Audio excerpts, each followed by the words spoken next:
I have, for the last 16 years, been researching the National Archives in Kew on Cyprus and Anglo-Greek relations.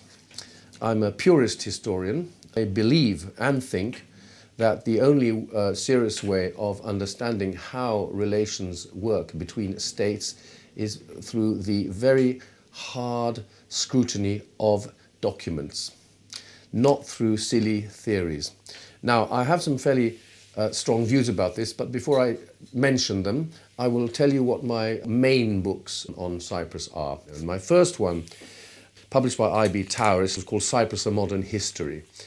This was followed recently by Cyprus: Diplomatic History and the Clash of Theory in International Relations, about which I'm going to talk. My very latest book, that's just come out, is called Britain and Cyprus: Key Themes and Documents Since World War II. Now, let me talk about Cyprus: Diplomatic History and the Clash of Theory in International Relations. This book is an attempt, successful I think, not only to bring the very latest documents to the public eye, some of which I obtained with the help of the Information Commissioner, whereby the Foreign Office was forced to courier them to me in Athens because it had been a bit naughty about withholding them. Since the days of the sensible English school of the 60s, much recent IR theory has gone mad, concentrating on the most childish models and so-called conceptual frameworks. Most of the theories clash with each other as well. I think that a theory is in fact a lazy intellectual prison. Most of the theorizers, I'm afraid, are not historians. They pretend to be, they cherry-pick from history, but they in fact depend on their conceptual frameworks, otherwise known in my language as pseudo-intellectual prisons. I think that the more theory, the more stultified and lobotomized the theorists become, without themselves realizing it. The blinder they become, they cherry-pick from history, they avoid the rest. This is why past mistakes are repeated. Worse than that, many of the theorists' minds are often polluted by political ideology and party politics. Now, please note, I'm not talking about all theorists, and I'm not denigrating them. I'm simply saying that the serious study of history to understand relations between states has been ignored for too long, and it is time to get back to basics. Now, basics are tough, basics are difficult. Basics means hard work, something that some of these theorists just don't do. IR, international relations, has now become a big industry. All these universities offer these courses, just like they did with public relations. Now it's international relations, a kind of international public relations, if you like. They try to make it sound very academic. Lots of theories, conflict resolution. All this, let me suggest, also creates a form of wishful thinking whereby people, through the think tanks, which are influenced by governments, even prepare for war when they purportedly are studying to avoid war. We've seen this with all the papers that came out on Iraq, for example, on the Islam, on the Arabs, for years before 9/11, all of which led to the seeking of a new enemy after the fall of the wall. And that new enemy, of course, was international terrorism. It's a very lucrative enemy. And it is accompanied by all kinds of clashing IR theories. I'm not going to list them all, but I will say that one of the most dangerous ones is realism,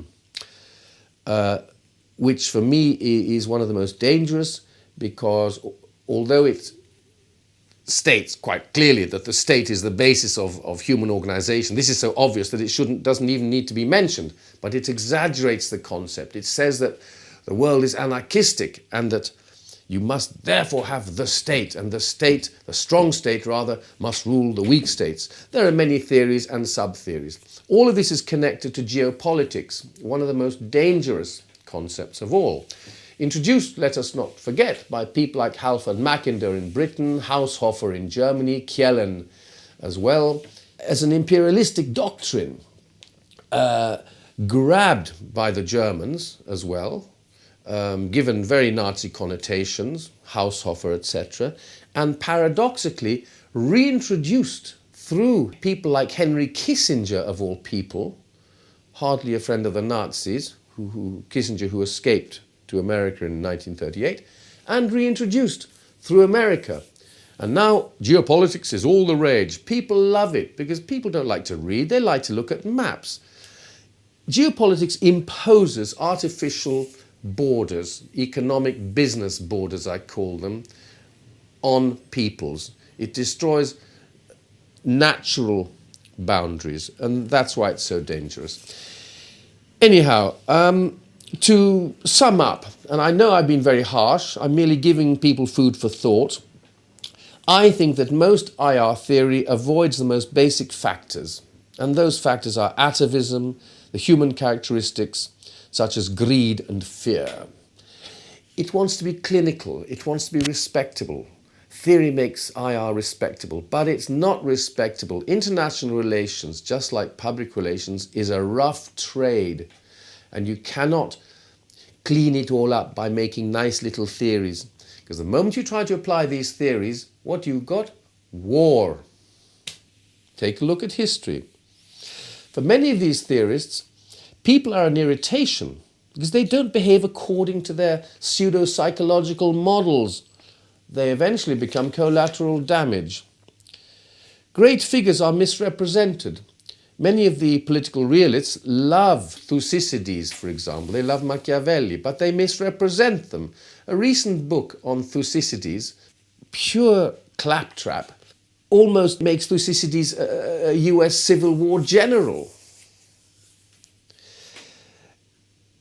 To finish off, this book I've written actually allows people to look at the very latest papers on Cyprus, using Cyprus as a case study to show how only the serious, deep and hard study of diplomatic documents are what you need as a basis to begin to understand relations between states.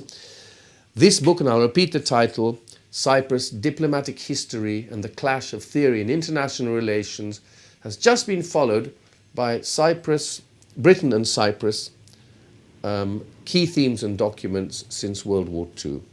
So in a sense, I have a triptych of books: Cyprus, A Modern History, the one I've just spoken about, and the one on the documents. I'd like to stop now because one could go on and develop all these themes, and I don't wish to attack all theorists, but I do wish to stress that too much theory addles the brain and creates lobotomization and weakness and even war. Thank you very much for listening to me, if you have, and have a good day, week, year and life. Goodbye.